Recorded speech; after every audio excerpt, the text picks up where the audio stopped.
Problem ಏನಾಗ್ತಾ ಇದೆ ಅಂದರೆ ವೆದರ್ನ ನಾವು ಪ್ರಿಡಿಕ್ಟ್ ಮಾಡೋಕ್ಕೆ ಆಗ್ತಾ ಇಲ್ಲ.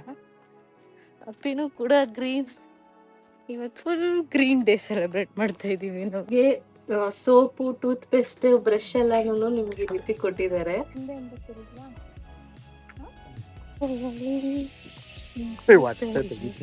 ಹೊಟ್ಟೆ ಹೇಳ್ಕೊ.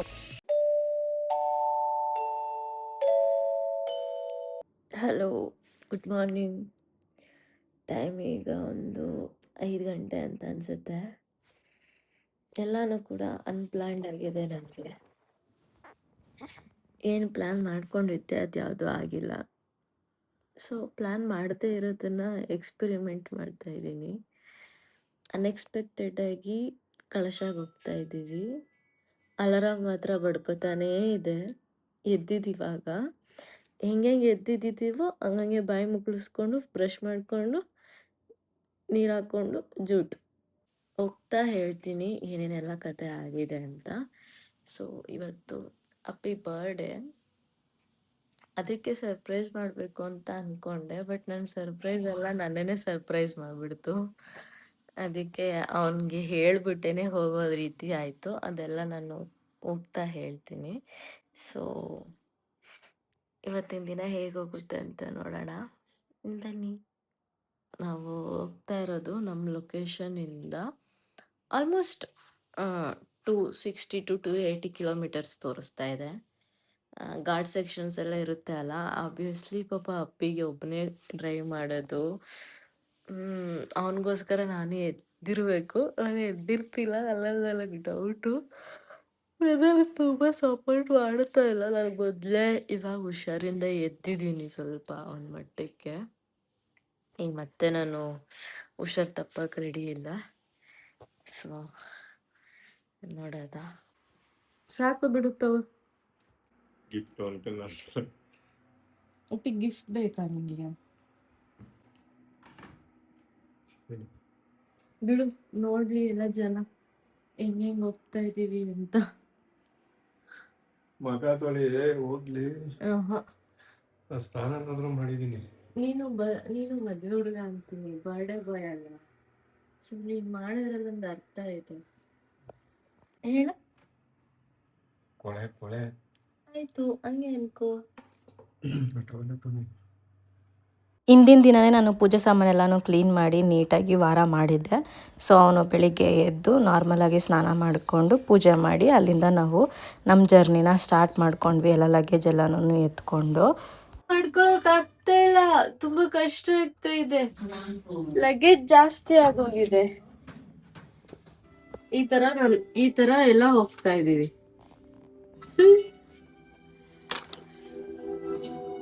ಸಿಗೋಣ. ಅಂಬಾರಿ ಕಾಯುತ್ತಿದೆ.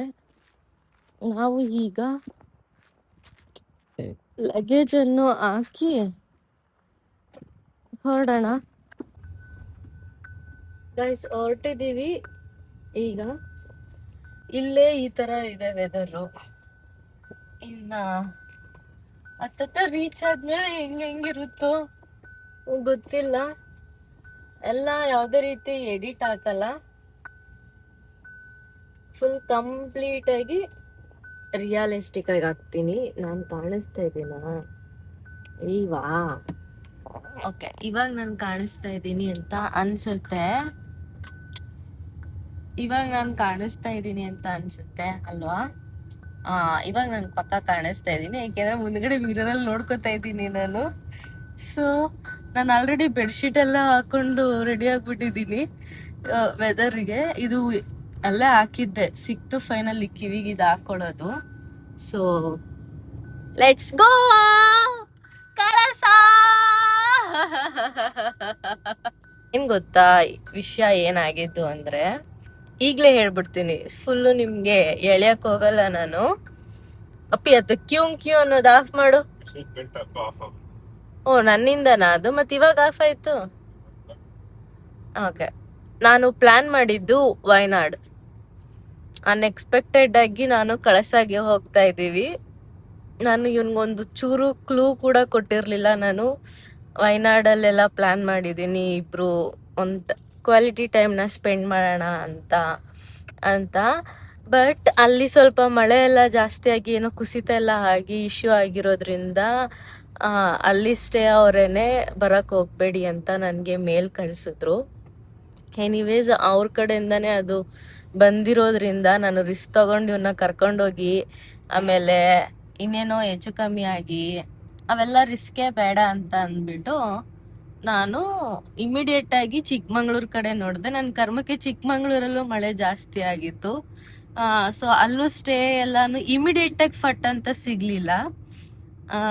ಅದು ಸ್ವಲ್ಪ ಡಿಲೇ ಆಯಿತು. ಓಕೆ ಅಂದ್ಬಿಟ್ಟು ನಾನು ಅಲ್ಲೂ ಬಿಟ್ಬಿಟ್ಟು ಇನ್ನೇನು ಎಲ್ಲೂ ಹೋಗಲ್ಲ ಬಿಡು, ಮನೇಲೇ ಒಂದು ಕೇಕ್ ಕಟ್ ಮಾಡಿಸ್ಬಿಟ್ಟು ಸುಮ್ಮನೆ ಆಗೋಣ ಅಂತ ಅಂದ್ಕೊಂಡೆ. ಕಳಶ ಅದು ಸುಮ್ಮನೆ ವಿಚಾರಿಸಿ ಇಟ್ಟಿದ್ದು. ನಾವು 9ನೇ ತಾರೀಕು 10ನೇ ತಾರೀಕು ಹೋಗ್ಬೇಕಾಗಿದ್ದು, ಅಂದರೆ 9ನೇ ತಾರೀಕು ಚೆಕ್-ಇನ್ನು, 10ನೇ ತಾರೀಕು ಚೆಕ್ಔಟ್ ಆಗಬೇಕಾಗಿದ್ದು. ಬಟ್ ಈ ಪುಣ್ಯಾತ್ಮಂಗೆ ಒಂದು 15 ದಿನದ ಮುಂಚೆನೇ ಹೇಳಿದ್ದೀನಿ, 4 ಡೇಸ್ ನಮಗೆ ಅಂತ ಇಟ್ಬಿಡು, ಯಾವುದೇ ರೀತಿ ನೀನು ಪ್ಲ್ಯಾನ್ಸ್ ಹಾಕೊಳಕ್ಕೆ ಹೋಗ್ಬೇಡ ಅಂತ. ಬಟ್ ಸ್ಟಿಲ್ ಆದ್ರೂ 9ನೇ ತಾರೀಕು ಪ್ಲ್ಯಾನ್ ಹಾಕ್ಕೊಂಡು ನನ್ನ ಪ್ಲ್ಯಾನ್ ಎಲ್ಲ ಎಕ್ಕುಡ್ಸಿ ಆರಾಮಾಗಿ ನಗ್ನಗ್ತಾ ಕೂತಿದ್ದಾನೆ ಇವಾಗ. ಸೊ ಇದು ನನ್ನ ಕತೆ. ಈ ಸ್ಟೋರಿನೇ ನಾನು ಇಷ್ಟುದ್ದ ಎಳೆದು ಬಿಟ್ಟಿದ್ದೀನಿ, ನಿಮಗೆ ಬೇಜಾರಾಗ್ಬಿಡುತ್ತೆ, ಮತ್ತೆ ನಾನು ಅಲ್ಲಿ ರೀಚ್ ಆಗೋವರೆಗೂ ಸಿಗಲ್ಲ. ಆಯ್ತಾ? ಮಲ್ಕೋತೀನಿ. ಬಾಯ್. 4,000 ಬಿಲ್ ಬೇಕು. ಈ ಒಂದು ಟ್ರಿಪ್ ನಮಗೆ ಲಾಂಗ್ ಟ್ರಿಪ್ ಆಗಿಲ್ಲ ಅಂತ ಅಂದ್ರೂ ಕೂಡ ನಾವು ಒಂದು ಟೈಮ್ನ ಸ್ಪೆಂಡ್ ಮಾಡೋದಕ್ಕೆ ತುಂಬಾ ಇಂಪಾರ್ಟೆಂಟ್ ಆಗಿತ್ತು. ಬಿಕಾಸ್ ನಾನು ಅವ್ನ ಬರ್ಡೇ ಆಗಿರ್ಬೋದು ಅಥವಾ ನಮ್ಮ ಆ್ಯನಿವರ್ಸರಿ ಏನೇ ಬಂದ್ರೂ ಏನಾದರೂ ಗಿಫ್ಟ್ ಮಾಡ್ತಾಯಿದ್ದೆ. ಬಟ್ ಈ ಸಲ ಅಂದ್ಕೊಂಡೆ ಸುಮ್ಮನೆ ನಾನು ಏನೋ ಒಂದು ಬ್ರ್ಯಾಂಡೆಡ್ ವಾಚೋ ಶೂನೋ ಅಥವಾ ಕಾಸ್ಟ್ಯೂಮ್ನೋ ಕೊಡ್ಸೋದ್ರ ಬದಲು ನಾವಿಬ್ಬರು ಈಚೆ ಹೋಗಿ ಬರೋಣ ಅಂತ ಪ್ಲ್ಯಾನ್ ಮಾಡ್ಕೊಂಡಿದ್ದೆ. ಸೊ ವಯನಾಡ್ದು ಆಗದೆ ಇರೋದ್ರಿಂದ ನನಗೆ ಫೈನಲಿ ಕಳಸಾಗ ಹೋಗೋಕ್ಕಾಯ್ತು. ಸೊ ಈ ಕ್ಲಿಪ್ನ ನಾನು ಗೊತ್ತೇ ಇರಲಿಲ್ಲ ಅವ್ನು ಯಾವಾಗ ತೊಗೊಂಡ ಅಂತ. ನಾನು ಬೆಳಗ್ಗೆ ಹೊತ್ತು ನಿದ್ದೆ ನನಗೆ ಕಂಟ್ರೋಲ್ ಆಗೋಲ್ಲ, ಹಾಗೆ ಮಲಗಿಬಿಟ್ಟಿದ್ದೆ. ಸೊ ಆವಾಗ ಅವ್ನು ಹಾಗೆ ಕ್ಲಿಪ್ ತೊಗೊಂಡಿದ್ದಾನೆ. ಸೊ ದಿಸ್ ಟೈಮ್ ಯಾವ ಗಿಫ್ಟು ಬೇಡ ಅಂತ ಅಂದ್ಬಿಟ್ಟು ನಾವಿಬ್ಬರು ಈಚೆ ಹೋಗೋದಕ್ಕೆ ಏನೆಲ್ಲ ಖರ್ಚಾಗುತ್ತೆ ಅದೆಲ್ಲ ನಾನು ಕೂಡ ನಾನೇ ಸ್ಪಾನ್ಸರ್ ಮಾಡ್ತೀನಿ ಅಂತ ಹೇಳಿಬಿಟ್ಟು ಈ ಒಂದು 2-3 ಡೇಸ್ ಪ್ಲ್ಯಾನ್ ಮಾಡ್ಕೊಂಡ್ವಿ. ನಾವು ಶುಕ್ರವಾರ ಶನಿವಾರ 2 ದಿನ ಟ್ರಾವೆಲ್ ಮಾಡಿದ್ದು, ಸಂಡೇ ನಾವು ರಿಟರ್ನ್ ಬಂದ್ವಿ. ಬೆಳಿಗ್ಗೆ ನಾವು ತಿಂಡಿ ಮಾಡಿರಲಿಲ್ಲ, ಸೊ ಅಷ್ಟು ಬೇಗ ಎದ್ದು ಯಾರು ಅಡುಗೆ ಮಾಡ್ತಾರೆ, ಹಾಗದೇ ಇಲ್ಲ. ಸೊ ತಿಂಡಿ ಮಾಡಿಕೊಂಡು ವೆದರ್ ತುಂಬ ಚೆನ್ನಾಗಿ ಸಪೋರ್ಟ್ ಮಾಡ್ತು. ಒಂದೊಂದು ಟೈಮ್ಗೆ ಒಂದೊಂದು ಥರ ಇದ್ರೂ ಕೂಡ ನಮ್ಗೆ ಹೇಗೆ ಬೇಕೋ ಹಾಗೇ ಇತ್ತು. ಫ್ರೈಡೇ ಫುಲ್ ನಾವು ಸ್ಟೇಯಲ್ಲೇ ಇದ್ವಿ. ನಮಗೆ 11 o'clockಗೆ ಚೆಕ್-ಇನ್ ಇದ್ದಿದ್ದು. ಸೊ ಕರೆಕ್ಟ್ ಟೈಮ್ಗೆ ಆಲ್ಮೋಸ್ಟ್ ನಾವು ಸ್ಟೇಗೆ ರೀಚ್ ಆಗಿದ್ವಿ. ಈ ತಂಪಾದ ವಾತಾವರಣದ ಮಧ್ಯೆ ನಮ್ಗೆ ಇಷ್ಟ ಆಗೋ ಸಾಂಗ್ಗಳನ್ನ ಹಾಕ್ಕೊಂಡು ಕಿರ್ಚಾಡ್ಕೊಂಡು ಇಬ್ಬರು ಮಾತಾಡಿಕೊಂಡು ಗಾಸಿಪ್ಗಳು ಮಾಡಿಕೊಂಡು ಫೈನಲಿ ನಮ್ಮ ಸ್ಟೇನ ರೀಚ್ ಆದ್ವಿ. ಈ ಸ್ಟೇ ಕಳಸದಲ್ಲಿ ಟೆಂಪಲಿಂದ ನಿಮಗೆ ಜಸ್ಟ್ 5 to 6 ಕಿಲೋಮೀಟರಲ್ಲೇ ಸಿಕ್ಬಿಡುತ್ತೆ. ನಿಮ್ಗೆ ಇದ್ರ ಡೀಟೇಲ್ಸ್ ಬೇಕು ಅಂತಂದರೆ ಡಿಸ್ಕ್ರಿಪ್ಷನಲ್ಲಿ ಹಾಕಿರ್ತೀನಿ, ನೀವು ಹೋಗಿ ಚೆಕ್ ಮಾಡ್ಬೋದು. ವೃಕ್ಷ ವ್ಯಾಲಿ ರೆಸಾರ್ಟ್ ಅಂತ. ಸೊ ಇಲ್ಲಿ ನಿಮಗೆ ಫ್ರೆಂಡ್ಸು, ಕಪಲ್ಸ್ ಮತ್ತು ಸ್ಲಿಪ್ಲಿಂಗ್ಸ್ ಯಾರೇ ಆದ್ರೂ ಕೂಡ ಹೋಗಿ ಸ್ಟೇ ಮಾಡ್ಬೋದು. ನಿಮಗೆ ಬೇಕಾಗಿರೋ ತಕ್ಕಂತಲೇ ಅವರು ರೂಮ್ನ ನಿಮಗೆ ಕೊಡ್ತಾರೆ. ಸೊ ನಂದು ಅನ್ಎಕ್ಸ್ಪೆಕ್ಟೆಡಾಗಿ ಆಗಿದ್ದು. ಸೊ ನಾವು ಯಾವುದೇ ರೀತಿ ಪ್ರೀ ಬುಕ್ಕಿಂಗ್ ಮಾಡಿರಲಿಲ್ಲ ಅಲ್ಲ. ಸೊ ಫೈನಲಾಗಿ ಅವರು ಅವತ್ತಿನ ದಿನವೇ ನೈಟ್ ನನಗೆ ಕಾಲ್ ಮಾಡಿ ಬೆಳಿಗ್ಗೆಗೆ ಬನ್ನಿ ಮೇಡಮ್ ಅಂತ ಹೇಳಿದ್ದು ಅವರು.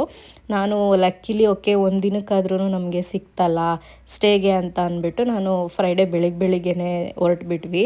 6 ಮೆಂಬರ್ಸ್ ಸ್ಟೇ ಆಗೋ ಥರ ಅಂತ ಕಾಟೇಜ್ನ ನಮಗೆ ಕೊಟ್ಟರು. ಬಿಕಾಸ್ ಒಂದು ಕ್ಯಾನ್ಸಲ್ ಆಗಿತ್ತು ಅಂದ್ಬಿಟ್ಟು ನಮಗೆ ಇದನ್ನು ಕೊಟ್ಟಿದ್ದು ಅವರು. ಸೊ ಇಲ್ಲಾಂದರೆ ಕಪಲ್ ರೂಮ್ನೇ ಕೊಡ್ತಾಯಿದ್ರು. ಬಟ್ ನಮಗೆ ಓಕೆ ಆಗಿತ್ತು, ಬಿಕಾಸ್ ನಾವು ಹೋಗಿದ್ದು ಸುತ್ತಾಡೋದಕ್ಕೆ, ಅಲ್ಲಿನ ವಾತಾವರಣನ ಸವಿಯೋದಕ್ಕೆ ಅಲ್ವಾ. ಸೊ ನಮಗೆ ಹೇಗಿದ್ರೂ ತೊಂದರೆ ಇಲ್ಲ. ಇಲ್ಲಿ ನಿಮಗೆ 3 times ಫುಡ್ ಅವೈಲೇಬಲ್ ಇರುತ್ತೆ, ಸ್ನ್ಯಾಕ್ಸ್ ಟೈಮ್ಸ್ ಇರುತ್ತೆ, ಟೀ, ಕಾಫಿ ಮತ್ತು ಸ್ವಿಮ್ಮಿಂಗ್ ಪೂಲ್ ಎಲ್ಲನೂ ಕೂಡ ಅವೈಲೇಬಲ್ ಇದೆ. ನಾನು ಅಂದ್ಕೊಂಡೆ ನೆಕ್ಸ್ಟ್ ನನ್ನ ಫ್ರೆಂಡ್ಸ್ ಜೊತೆ ಏನಾದರೂ ಬಂದರೆ ನಾನು ಇಲ್ಲಿ ಪಕ್ಕ ಬಂದು ಹೋಗಬೇಕು ಅಂತ ಅಂದ್ಕೊಂಡೆ. ಡೀಟೇಲ್ಸ್ನ ಡಿಸ್ಕ್ರಿಪ್ಷನಲ್ಲಿ ಹಾಕಿರ್ತೀನಿ, ನಿಮಗೆ ಬೇಕು ಅಂದರೆ ಮರೀದೆ ಹೋಗಿ ಚೆಕ್ ಮಾಡಿ. ಆ್ಯಂಡ್ ನಾನು ಯಾವುದೇ ರೀತಿ ಫ್ರೆಶ್ ಅಪ್ ಆಗಿರಲಿಲ್ಲ ಅಲ್ಲ. ಸೊ ನಾವು ಇವಾಗ ಚೆಕ್-ಇನ್ ಆಗಿ ನೆಕ್ಸ್ಟ್ ಇಲ್ಲಿ ನಿಯರಲ್ಲಿ ಪಕ್ಕದಲ್ಲೇ ಒಂದು 500-600 ಮೀಟರ್ ವಾಕಬಲ್ ಡಿಸ್ಟೆನ್ಸಲ್ಲೇ ಫಾಲ್ಸ್ ಇದೆ, ಸೂರ್ಯಮನೆ ಫಾಲ್ಸ್ ಅಂತ ಹೇಳಿದ್ರು. ಓಕೆ ಆಯಿತು ಅಂದ್ಬಿಟ್ಟು ನಾನು ಫ್ರೆಶ್ ಅಪ್ ಆಗಿ ಬರ್ತೀನಿ ಅಂದು. ಇವನು ಡ್ರೈವ್ ಮಾಡಿ ಸುಸ್ತಾಗಿದ್ದಲ್ಲ, ಸೊ ನಾನು ಮಲ್ಕೋತೀನಿ ಅಂದ್ಬಿಟ್ಟು ಅವ್ನು ಮಲಗಿದ್ದ. ನಾವು ಯಾವುದೇ ರೀತಿ ವೆಹಿಕಲ್ನ ತೊಗೊಂಡೋಗಿರಲಿಲ್ಲ, ವಾಕಬಲಲ್ಲೇ ಹೋಗ್ಬೋದು ಅಂತ ಅಂದ್ರಲ್ಲ. ಸೊ ರಿಸ್ಕ್ ಬೇಡ ಅಂದ್ಬಿಟ್ಟು ಮಳೆ ಇತ್ತಲ್ಲ ಅಂದ್ಬಿಟ್ಟು ನಡ್ಕೊಂಡೇ ಹೋದ್ವಿ. ನಾವೀಗ ಸದ್ಯಕ್ಕೆ ಸೂರ್ಯಮನೆ ಫಾಲ್ಸ್ ಅಂತ ಯಾವುದೋ ಹೇಳಿದ್ರು, ರೆಸಾರ್ಟ್ ಹತ್ರನೇ ಇರೋದು, ಅಲ್ಲಿಗೆ ಬಂದಿದ್ದೀವಿ. ಬಟ್ ಆದರೆ ಹಾಕ್ಕೊಂಡಿರೋ ಔಟ್ಫಿಟ್ಗೂ ಬಂದಿರೋ ಜಾಗಕ್ಕೂ ತುಂಬ ಡಿಫ್ರೆನ್ಸ್ ಇದೆ ಗೈಸ್. ಅರೌಂಡ್ ಒಂದು 500 ಮೀಟರ್ಸ್ ವಾಕಬಲ್ ಇದೆ ನಾವು ಬುಕ್ ಮಾಡಿರೋ ರೆಸಾರ್ಟಿಂದ. ಸೊ ಮತ್ತೆ ವೆಹಿಕಲ್ ಬೇಡ ಅಂದ್ಬಿಟ್ಟು ಹಾಗೆ ಬಂದ್ವಿ. ವೆದರ್ ಅಂತೂ ತುಂಬ ಚೆನ್ನಾಗಿ ಸಪೋರ್ಟ್ ಮಾಡ್ತಾ ಇದೆ. ಎಲ್ಲಿಂದ ನೀರು ಬರ್ತಿದೆ ನೋಡೋಣ ಅನ್ಕೊಂಡ್ ಬಂದಿದ್ದೀವಿ. ಬಟ್ ಬರೋ ಟೈಮಿಗೆ ಕರೆಕ್ಟಾಗಿ ಹನಿ ಆಗ್ತಾ ಇದೆ. ಲೆಟ್ಸ್ ಸಿ ಹೇಗೆ ಕಾಣಿಸುತ್ತೆ ಅದು ಅಂತ. ಸದ್ಯಕ್ಕೆ ಕೆಳಗಡೆ ನೀರು ಹರಿತಾ ಇರೋದು ಮಾತ್ರ ನಮಗೆ ಕಾಣಿಸ್ತಾ ಇರೋದು. ಬಂದ್ವಿ ಅನ್ಸುತ್ತೆ. ನನಗೆ ಇದನ್ನು ನೋಡಿದ್ಮೇಲೆ ನೀರು ಮುಳುಗಬೇಕು, ಆಟ ಆಡಬೇಕು ಅಂತ ಅನ್ನಿಸ್ತಾ ಇತ್ತು. ಬಟ್ ಆ ರೀತಿ ಏನೂ ಮಾಡಲಿಲ್ಲ. ಸುಮ್ಮನೆ ಮೇಲ್ಗಡೆನೇ ಓಡಾಡಿಕೊಂಡು ನೀರಲ್ಲಿ ಆಟ ಆಡ್ಕೊಂಡು ಬಂದ್ವಿ. ಮುಳುಗಕ್ಕೆ ಹೋಗಿಲ್ಲ, ಯಾಕೆಂದರೆ ನನಗೆ ಆಲ್ರೆಡಿ ಜ್ವರ, ಕೆಮ್ಮು, ನೆಗಡಿ ಎಲ್ಲ ಬಂದು ಹೋಗಿತ್ತು. ಸ್ವಲ್ಪ ಪರವಾಗಿಲ್ಲ ಅನ್ನೋ ಥರ ಇದ್ದೆ. ಸೊ ಮತ್ತೆ ರಿಸ್ಕ್ ತೊಗೊಳ್ಳೋದು ಬೇಡ ಅಂದ್ಬಿಟ್ಟು ನಾನು ಯಾವುದೇ ರೀತಿ ನೀರು ಮುಳುಗಲಿಲ್ಲ. ಬಟ್ ನೀರು ಮಾತ್ರ ಸಖತ್ ಪ್ಯೂರ್ ಆಗಿತ್ತು ಗೈಸ್, ನಿಜ ಹೇಳ್ತೀನಿ, ಸಖತ್ತಾಗಿತ್ತು ವೆದರ್ ಮಾತ್ರ. ಸೊ ಅಲ್ಲಿಂದ ರಿಟರ್ನ್ ನಾವು ರೆಸಾರ್ಟಿಗೆ ಹೋಗಿ ಮಧ್ಯಾಹ್ನದ ಊಟ ಮಾಡಿದ್ವಿ. ವೆಜ್ಜು ನಾನ್ ವೆಜ್ ಎರಡೂ ಕೂಡ ಅಲ್ಲಿ ಅವೈಲೇಬಲ್ ಇರುತ್ತೆ. ನಿಮಗೆ ಬೇಕು ಅಂದರೆ ಬೇರೆ ಐಟಮ್ಸು ಕೂಡ ಮಾಡಿ ಕೊಡ್ತಾರೆ. ನೆಕ್ಸ್ಟ್ ನಾವು ಹೋಗಿದ್ದು ಹ್ಯಾಂಗಿಂಗ್ ಬ್ರಿಡ್ಜ್ ಹತ್ರ. ನಾವು ಹೋಗೋ ಟೈಮಲ್ಲಿ ತಂಪಿತ್ತು, ಬಟ್ ರೀಚ್ ಆಗೋ ಅಷ್ಟರಲ್ಲಿ ಬಿಸಿಲು ಬಂದುಬಿಟ್ಟಿತ್ತು. ಜನ ಯಾರೂ ಇರಲಿಲ್ಲ. ಒಂದಷ್ಟು ಫೋಟೋ ವೀಡಿಯೋಸ್ ತೊಗೊಂಡು ಬಂದ್ವಿ. ನಾನು ಈಗ ತಾನೇ ಹಾಕೋದು. ಒಂದ್ ದಿನಕ್ಕೆ ನಿಂಗೆ ಕೈ ನೋವುತ್ತೆ. ನಾವು ದಿನ ವಿಡಿಯೋಸ್ ಮಾಡೋರಿಗೆ ಹೆಂಗ್ ಫೀಲ್ ಆಗುತ್ತೆ? ದಿನ ನೀನು ವಿಡಿಯೋ ಮಾಡ್ತೀಯ, ಹಿಂದೆಗಡೆ ಶ್ರಮಜೀವಿ ನಾನೇ ತಾನೇ ನಿಂಗೆ ವಿಡಿಯೋ ಮಾಡ್ಕೊಡೋನು.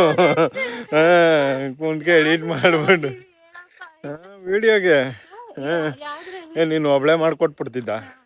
ಮತ್ತೆ ಅಲ್ಲಾಡಿಸ್ತಿದ್ದೆ. ಯಾವ್ದೋ ಒಂದ್ 2-3 ವಿಡಿಯೋ ಹೇಳಿರ್ತೀನಿ ಹೇಳಿಸ್ಬೇಕು ಅಂತ. ಅದನ್ನ ಎಲ್ಲದಕ್ಕೂ ಹೇಳ್ತೀಯಾ? So this is the infinity swimming pool. ಸಖತ್ತಾಗಿ ವ್ಯೂ ಇತ್ತು ಆ್ಯಂಡ್ ಮಳೆನೂ ಕೂಡ ಬರ್ತಾ ಇತ್ತು. ಒಂದು ಗ್ಯಾಂಗ್ ಬಂದಿದ್ರು, friends gang. I think 8 members ಏನೋ ಇದ್ದರು. ಸಖತ್ತಾಗಿ ಎಂಜಾಯ್ ಮಾಡ್ತಾಯಿದ್ರು. ಅವ್ರನ್ನ ನೋಡಿಕೊಂಡು ನಾವು ಖುಷಿ ಪಡ್ತಾ ಇದ್ವಿ. ಆ್ಯಂಡ್ ಹಾಗೆ ಒಂದಿಬ್ಬರು ಕಪಲ್ಸ್ ಕೂಡ ಅಲ್ಲಿ ಇದ್ದರು. ಹಾಗೆ ಅಂಕಲ್ಸ್ಗಳು ಬಂದಿದ್ದರು. ಎಲ್ಲರನ್ನೂ ನೋಡಿಕೊಂಡು ಟೈಮ್ ಸ್ಪೆಂಡ್ ಮಾಡಿದ್ವಿ. ನೈಟು ಫೈರ್ ಕ್ಯಾಂಪ್ ಇತ್ತು, ಸಾಂಗ್ ಹಾಕ್ಕೊಂಡು ಡ್ಯಾನ್ಸ್ ಎಲ್ಲ ಮಾಡಿದ್ರು. ನಮ್ಮ ಗ್ಯಾಂಗು ಇದ್ದಿದ್ರೆ ನಾವು ಇದೇ ರೀತಿ ಡ್ಯಾನ್ಸ್ ಮಾಡ್ತಿದ್ವೇನೋ ಅಂತ ಅಂದ್ಕೊಂಡೆ. ಅಪ್ಪಿ ಇದನ್ನೆಲ್ಲ ಡ್ಯಾನ್ಸ್ ಗಿನ್ಸ್ ಎಲ್ಲ ಮಾಡಲ್ಲ. ನಾನು ನಿಂತಿದ್ದ ಜಾಗದಲ್ಲೇ ಡ್ಯಾನ್ಸ್ ಮಾಡ್ತಾ ಇದ್ದೆ. ಅವ್ನಿಗೆ ಅದೆಲ್ಲ ಕ್ಯಾಪ್ಚರ್ ಮಾಡಬೇಕು ಅನ್ನೋದು ತಲೆಯಲ್ಲೂ ಕೂಡ ಹೊಳಿಲಿಲ್ಲ. ಸೊ ಹಾಗೆ ಒಂದಷ್ಟು ಟೈಮ್ ಸ್ಪೆಂಡ್ ಮಾಡಿದ್ವಿ. ನನಗಂತೂ ಫುಲ್ ಖುಷಿ ಆಯಿತು. ಇವನ್ ಅವನು ಕೂಡ ತುಂಬ ಹ್ಯಾಪಿಯಾಗಿದ್ದ. Hello, welcome back to my channel. ಇವತ್ತು ಕಳಸದಲ್ಲಿ ಡೇ 2. ನಾವಿನ್ನ ದೇವಸ್ಥಾನಕ್ಕೆ ಹೋಗಿಲ್ಲ. ಸೊ ಇವತ್ತು ದೇವಸ್ಥಾನಕ್ಕೆ ಹೋಗ್ಬೇಕು ಅಂತ ಅಂದ್ಕೊಂಡಿರೋದು. So this is my outfit. ನಾನು ತೋರಿಸ್ತೀನಿ. ಬೆಡ್ ಎಲ್ಲ ನೀಟಾಗಿಲ್ಲ, ಅದೆಲ್ಲ ನಾನು ಹಾಗೆ ಇಗ್ನೋರ್ ಮಾಡಿ, ಓಕೆನಾ? ಸಿ ಅಯ್ಯೋ ಯಾ, ದಿಸ್ ಈಸ್ ಮೈ ಔಟ್ಫಿಟ್. ಹೇಗೆ ಕಾಣಿಸ್ತಿದೆ ಅಂತ ಹೇಳಿ. ಆ್ಯಂಡ್ ಇದಕ್ಕೆ ಒಂದು ಶಾಲ್ ಕೊಟ್ಟಿದ್ದಾರೆ. ಸೊ ನಾನು ಒಂದು ಶಾಲ್ ಕೊಟ್ಟಿದ್ದಾರೆ, ಶಾಲ್ ಹಾಕೋತೀನಿ, ಆವಾಗ ಸರಿ ಹೋಗುತ್ತೆ. ಆಯಿತಾ? ಹೇಗೆ ಕಾಣಿಸ್ತೈತೆ ನಂಗೆ ಗೊತ್ತಿಲ್ಲ. ಮೇ ಬಿ ಮಿರರಲ್ಲಿ ಇಟ್ಟಿದ್ದೀನಲ್ಲ ಅದಕ್ಕೆ. ಇವಾಗ ಚೆನ್ನಾಗಿ ಕಾಣಿಸ್ತಾ ಇದ್ದೀನಿ. ಸೊ ನಾನೇನು ರೆಡಿ ಆಗಲ್ಲ, ಇಷ್ಟೇ ನಾನು ರೆಡಿ. ಇದಕ್ಕೆ ಒಂದು ಹಿಯರಿಂಗ್ ಹಾಕ್ಕೋಬೇಕು, ನೀಟಾಗಿ ತಲೆ ಬಚ್ಕೋಬೇಕು, ಲಿಪ್ಸ್ಟಿಕ್ ಹಾಕ್ಕೋಬೇಕು ಗೈಸ್. ಅಷ್ಟೇ. ಸಿ ಹೆಂಗೆ ಮೆಸ್ಅಪ್ ಮಾಡಿದ್ದೀವಿ ಅಂತ. ಈ ರೀತಿ ಎಲ್ಲ ಮಾಡಿ ಇಟ್ಕೊಂಡು ಕೂತಿದ್ದೀವಿ. ಸೊ ರೆಡಿ ಆಗುವ. ಅಪ್ಪಿ ರೆಡಿ ಆಗ್ತಾ ಇದ್ದಾನೆ. ಹೀಗೆ ಬೆಳಿಗ್ಗೆ 8:30ಗೆ ತಿಂಡಿ ರೆಡಿ ಇರುತ್ತೆ ಅಂತ ಹೇಳಿದ್ದಾರೆ. ಸೊ ನಾವು ತಿಂಡಿಗೆ ಹೋಗಬೇಕು. ಅಷ್ಟಲ್ಲಿ ರೆಡಿ ಆಗೋಣ. ಟೈಮ್ ಆಗಿಬಿಡುತ್ತೆ ನಾನು ಮಾತಾಡ್ಕೊಂಡೇ ಇದ್ದರೆ. ಹೋಗ್ತಾ ಹೇಳ್ತೀನಿ.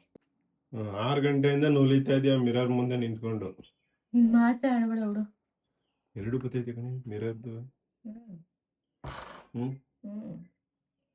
ಅಪ್ಪ ಈ ಮನಸ್ಸು ಮುಟ್ಕೊಂಡಿದ್ದು ಹೇಳ್ಬಿಡು. 6 ಗಂಟೆಗೆ ನಾವು ಎದ್ದಿದ್ವಾ? ಇನ್ನೇನು ಸಾರಿ 7 ಗಂಟೆಯಿಂದ ನೂಲಿತಾ ಇದೆಯಾ?